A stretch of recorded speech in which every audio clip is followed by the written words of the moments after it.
Now we're here to talk about, I'm always trying to make it a little easier for our farmers. Here's the problem our farmers face. The cost of milk is about here, and the cost they get for milk is about there, here, and the cost of producing it's here. Costs of energy are extremely expensive. There is some technology that could be of tremendous help, and it's called, one of the things we're talking about here, it's called a biodigester. Now many people will ask, especially city people all the way from Watertown, like, what's a biodigester?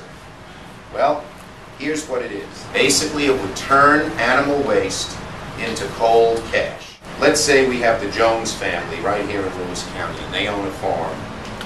With the technology produced here, the Jones family can take the waste, put it into the biodigester, locate it in the area, and then create energy that they can use. And the waste, which costs money to haul away, I think it's about an average of about $74 a ton, instead they're going to get paid for it and get their energy. Now, that sounds like Christmas every day. The machines cost up to $1 million. Some models cost less, but they're not affordable enough. USDA and the Energy Department have grants available, and the stimulus bill, greatly expanded that money. So we ought to get some of it, craft it so it works for our county, and bring it here. So that's the purpose of today's meeting.